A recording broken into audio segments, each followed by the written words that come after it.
Bonsoir.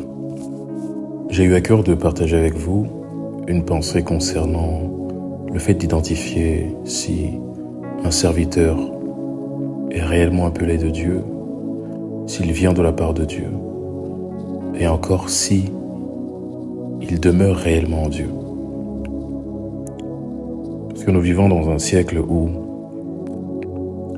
le mensonge a tellement pris de place, il s'est tellement proliféré dans les églises, dans le corps du Christ. Nous voyons réellement que l'ivraie a rempli le champ.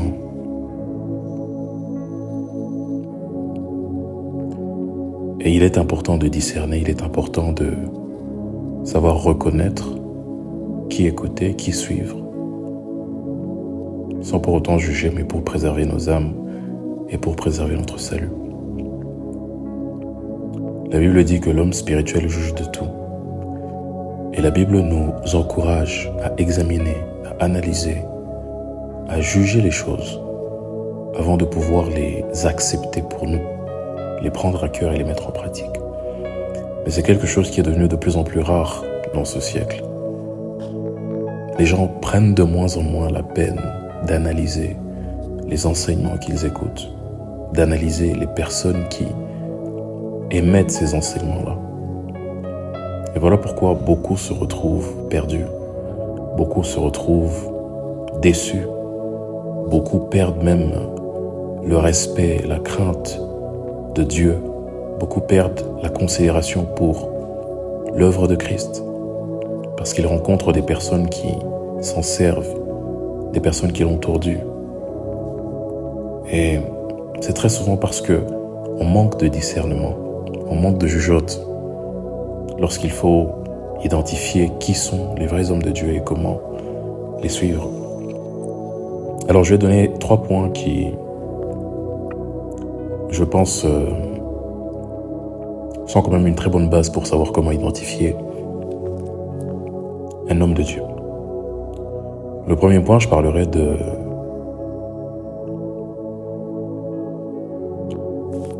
du caractère, des fruits de l'esprit principalement. La Bible dit qu'on reconnaîtra ces gens par leurs œuvres. Les œuvres sont plus éloquentes que les paroles. Un homme a bien beau prêcher, a bien beau être très éloquent, mais ses actes, ses actions, son caractère parlera beaucoup plus fort toujours que ses mots, ses prêches, ses enseignements. Alors, quand on veut identifier si une personne émane réellement de Dieu, on doit analyser son caractère, on doit analyser ses actions, on doit analyser quel type de personne il est. Alors ça, c'est aussi très difficile pour beaucoup de gens, surtout les fidèles, parce qu'ils n'ont pas très souvent la facilité d'être proches de ces pseudo-serviteurs de Dieu. Ils n'ont pas la facilité de les voir dans différents setups, donc en dehors de la chair. Parce que lorsque les gens se tiennent devant la chair, ils revêtent un personnage. C'est comme du cinéma, d'une certaine manière. Ils vont revêtir leur plus belle robe. Ce n'est pas devant la chair que vous verrez qu'une personne est insolente facilement, ou par exemple elle est cupide. Vous n'allez pas le voir très facilement ou directement. Donc ça demande quand même un exercice spirituel assez aguerri pour pouvoir identifier quelqu'un par ses actes quand on n'a pas la facilité de le voir. Mais quand on fait attention, quand on prend du temps d'analyser, même juste à la chair, dans les interactions, on peut voir si le caractère d'une personne est bon ou pas. On peut le voir. Donc, c'est très important d'analyser. C'est très important d'analyser le caractère. Et Dieu est merveilleux quand il nous dit qu'on les reconnaîtra par les fruits. C'est que Dieu sait qu'on a besoin de voir les fruits.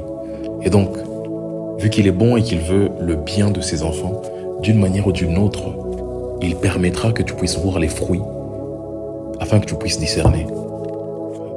Dieu le permettra. Donc, même si quelqu'un se cache très bien, il y aura toujours un moment où Dieu permettra que sa vraie nature se dévoile devant tes yeux pour que tu puisses juger et analyser. Donc le premier point, c'est celui-là plutôt. Le caractère, les actions, tout ce que la personne fait. Est-ce qu'il manifeste les fruits de l'esprit? Est-ce qu'il manifeste de l'amour? Est-ce qu'il manifeste la tempérance, la patience, la bénignité? Est-ce qu'il manifeste la bonté? Il faut que ces caractères se retrouvent dans un homme de Dieu. Il faut qu'on voie cela. Le second point, c'est, je parlerai de l'évangile pur, du vrai évangile de Christ. Voilà pourquoi il est important pour nous de nous comporter comme les chrétiens de Béret, qui savaient examiner les Écritures alors qu'on les enseignait. Ils pouvaient regarder à la lumière des Écritures si ce que Paul disait était vrai. Maintenant, là, on a un gros problème actuellement dans l'Église parce que les gens ne prennent pas la peine de lire. Ils ne prennent pas la peine de connaître la parole de Dieu.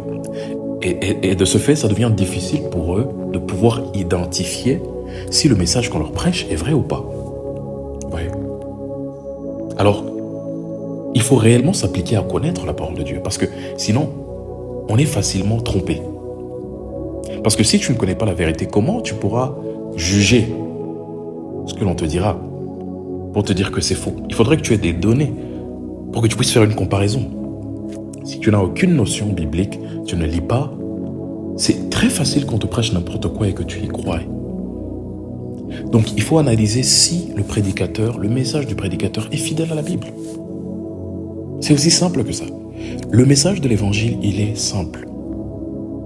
Il n'est pas très compliqué. Le message de l'évangile est destiné aux humains. Il est destiné à toute forme de personnes. Il est destiné aux personnes les plus instruites, comme les personnes qui n'ont pas eu la chance d'être instruites. Il est destiné aux vieillards comme aux enfants. Donc l'évangile de Christ est censé être compris par les gens. L'évangile de Christ n'est pas censé être compliqué. Et là, il faut faire très attention lorsque vous voyez des gens qui veulent compliquer, mystifier l'évangile de Christ, le message. Donc lorsque vous entendez, vous avez l'impression de vous retrouver, je ne sais pas moi, dans un film un film fantastique. Non, le message, il est simple. Il est simple. Et ça va rejoindre dans le troisième point, c'est que le fait qu'on veuille travestir le message ou le mystifier, c'est très souvent parce qu'on en a perdu la puissance. Parce que le message de Christ, il est simple, mais il est puissant, il est efficace. Il est puissant et efficace. Alors, lorsqu'un serviteur n'est pas appelé par Dieu, il ne marche pas de par Dieu, son message ne portera pas de puissance. Et du fait que son message ne porte pas de puissance, il va vouloir le mystifier pour faire l'intéressant devant les gens. Il faut se méfier des gens qui viennent avec des messages farfelus, des thèmes compliqués. Pendant que le message de Christ, il est simple. D'autant plus que de par la présence de l'Esprit au-dedans de nous, nous avons la facilité de comprendre ce que Dieu veut nous communiquer. Dieu n'a pas besoin de venir nous compliquer la vie. Non. Dieu nous apporte un message pour nous transformer et un message qui est rempli de puissance. Donc analysez sérieusement si ce que l'on dit, ce que l'on prêche est fidèle à la Bible. Ne soyons pas dans le sentimentalisme. Ne soyons pas dans le partisanisme. Analysons strictement à la lumière de la parole si ce que tel homme dit est vrai ou pas. Si ce que tel serviteur enseigne est biblique ou pas. Et là, on a un gros problème avec les gens parce que les gens sont tellement attachés à leurs églises, tellement attachés à leur doctrine, tellement attachés à leur groupe. Et c'est un gros problème. Ne suivez pas un mouvement religieux, ne suivez pas un homme, un serviteur de Dieu, par habitude, par culture ou bien par tradition familiale. C'est une grosse erreur. C'est une grosse erreur que de suivre une église, que d'être dans une église, que d'être dans une structure religieuse par tradition familiale. Quand est-ce qu'on prend le temps de lire la Bible, d'analyser si les pratiques qui sont faites dans mon assemblée sont correctes, sont conformes à la Bible? En ce qui est des matières concernant le salut, il ne faut pas blaguer avec son salut. Il ne faut pas blaguer avec son âme. Pour plaire à qui? Vous devez quoi à qui? Vous devez quoi à votre église? Alors analysez réellement les choses que vous entendez que l'on vous enseigne pour que vous ne puissiez pas tomber dans le faux. Le troisième point que je voudrais toucher, c'est les signes et les prodiges. Il faut comprendre qu'un homme qui vient se tenir devant les autres pour dire que moi j'ai été envoyé par Dieu, on n'est pas obligé de le croire. Lorsque Dieu envoie Moïse, Moïse dit, mais moi, tu m'envoies moi, je suis bègue. Mais comment moi je vais convaincre ces gens? Et Dieu étant très conscient de cela, connaissant déjà son peuple, qui est un peuple très dur à convaincre, il dit que non, je ne peux pas envoyer quelqu'un comme ça sans une puissance ou des signes qui puissent accompagner cette personne pour attester réellement qu'il est investi d'une autorité supérieure, spirituelle. Parce que sinon, ce serait très facile que n'importe qui puisse se targuer d'être un serviteur de Dieu.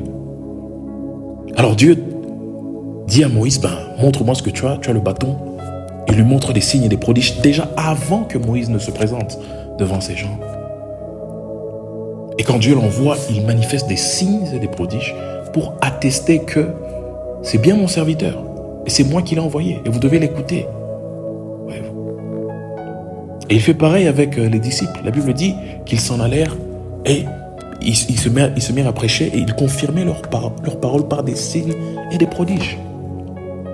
L'apôtre Paul dit que l'évangile que nous prêchons n'est pas juste en parole, mais en démonstration d'esprit et de puissance. Donc un homme qui se targue d'être un homme de Dieu mais qui ne sait pas démontrer la puissance de Dieu a un problème. Et détrompons-nous mes amis, démontrer la puissance de Dieu, c'est pas faire tomber les gens dans les églises, pas du tout. Pas du tout. Ce n'est pas ça. Quand la Bible parle de signes et des prodiges, c'est réellement ça. C'est des miracles. Ce sont des guérisons, ce sont des délivrances. C'est divers signes. Ça veut dire que lorsque Dieu envoie un serviteur et que celui-ci est authentique et qu'il marche réellement dans la volonté de Dieu, les signes et les prodiges vont l'accompagner. Ipso facto. Alors on a un problème dans cette génération, c'est qu'on veut uniquement attaquer les hommes qui prêchent un évangile qui semble être compliqué. Le deuxième point que l'on a touché. Des gens qui prêchent des choses bizarres ou compliquées. Beaucoup les attaquent. Mais on est très indulgent avec les serviteurs de Dieu qui ne manifestent pas la puissance de Dieu. C'est normal. C'est pas normal. C'est anormal. Si un homme de Dieu se targue d'être un homme de Dieu, il se targue d'être envoyé par Dieu, il doit être capable de manifester ce Dieu-là. On ne parle pas de spectacle, on ne parle pas de miracles pour impressionner les foules, non. Mais lorsque vous suivez des ministères authentiques de serviteurs de Dieu, d'hommes de Dieu authentiques, mais les signes et les prodiges les suivaient ipso facto. Ces gens ont guéri des malades, ces gens ont chassé des démons, ces gens ont fait des différents types de miracles. C'est pour confirmer. Et c'est un des moyens à travers lesquels Dieu touche les cœurs des gens. Dieu, si je peux dire, ramollit les cœurs qui étaient durs et ramène beaucoup au salut. Les signes et les prodiges font partie comment dirais-je, des prérogatives d'un homme de Dieu. Et si un homme de Dieu n'est pas capable de manifester cela, il y a un problème. Il y a un gros problème. Soit il n'est pas appelé de Dieu, soit il ne marche pas avec Dieu. Il ne prie pas certainement beaucoup, il ne se consacre pas, il ne jeûne pas, ou il ne s'instruit pas par rapport à cet aspect du ministère. Ça veut dire que pour lui, les miracles, non, il y a un gros problème. Ça veut dire qu'on doit trouver maintenant cet équilibre lorsqu'on analyse les hommes de Dieu pour évaluer si quelqu'un est réellement de Dieu ou pas. Ne prenez pas un aspect et vous négligez les autres. Et c'est le piège dans lequel beaucoup tombent. C'est que les gens privilégient peut-être les prodiges et les signes. Pourquoi? Déjà, j'ai mentionné les trois aspects. C'est parce que la Bible les mentionne. Vous ne pouvez pas uniquement vous limiter sur les signes et prodiges pour pouvoir déceler si quelqu'un est de Dieu. C'est pas suffisant. Parce que Satan vient avec certains types de miracles, de manipulations et tout, pour flatter les gens. Alors, il y a beaucoup qui se laissent tromper par ça. Ils voient un homme, un soi-disant homme de Dieu, qui fait des miracles, des prodiges. Allez, ils accourent. Mais ils ne regardent pas le message pour voir si le message est réellement conforme au message de Christ. Ils ne regardent pas non plus le caractère de la personne. D'autres, partout où il y a des miracles ou des signes et des prodiges, c'est satanique. Ils regardent uniquement le caractère. Il y a des gens qui peuvent être moralement corrects, mais qui ne sont pas puissants. Tu peux être moralement correct, soi-disant, devant les gens, mais tu n'as pas de vie de prière. Tu n'es pas devant la présence de Dieu, donc tu ne sais pas manifester Dieu. On te mène un cas de délivrance, un cas de maladie, tu ne sais rien faire en tant que soi-disant homme de Dieu. Là, il y a un problème aussi. Mais maintenant, il y a beaucoup de gens qui sont là, ils peuvent suivre des hommes de Dieu qui prêchent un message qui semble correct, qui ont un caractère qui semble correct, mais qui n'ont aucune efficacité, qui n'ont pas de puissance. Voilà où Paul parlait des signes de l'apostolat. Parce que les chrétiens, ces chrétiens-là avec qui il parlait à ce moment-là, ils suivaient n'importe qui. N'importe qui pouvait venir se tenir pour dire que moi je suis apôtre, et ils se mettent à le suivre sans problème. Et il dit que ces personnes-là montrent les signes de leur apostolat, qu'ils montrent qu'ils sont réellement des vrais apôtres de Dieu. Et on peut voir aussi ce type de confrontation avec Élie et les prophètes de Baal. Donc alors, il faut trouver cet équilibre. Si vous voulez analyser un homme de Dieu, analysez ces différents aspects. Et tout cela, c'est à la lumière de la conduite du Saint-Esprit. C'est à la lumière des Écritures. Alors, il est très difficile que toi, tu puisses identifier le vrai si tu n'es pas vrai. Si toi-même, tu ne pries pas, tu ne te consacres pas, tu ne cherches pas Dieu, tu n'es pas dans la présence de Dieu, tu ne lis pas, tu ne connais pas Dieu, c'est difficile que tu identifies Dieu. Alors, il est important en tant que chrétien de veiller d'abord sur nous personnellement avant de vouloir juger ou de pouvoir examiner les autres. La charité bien ordonnée commence par chez soi. On enlève d'abord la paille qui est dans notre œil avant de vouloir voir la poutre qui est dans celle des autres. Mais il est crucial de prendre au sérieux le processus de l'examination, de l'analyse des serviteurs de Dieu. Ne suivons pas n'importe qui, n'écoutons pas n'importe qui, parce qu'il est en vogue, parce qu'il est à la mode, ou parce que l'église vient d'ouvrir, qu'elle est jolie. Non. Ayons pitié de nos âmes. Ayons réellement pitié de nos âmes. Inquiétons-nous de notre sort, de notre éternité. Lorsqu'on fait des choix par rapport à qui est-ce qu'on suit, qui est-ce qu'on écoute. C'est très important. Que le Seigneur vous bénisse. J'espère que ça a édifié quelqu'un. Bonne soirée.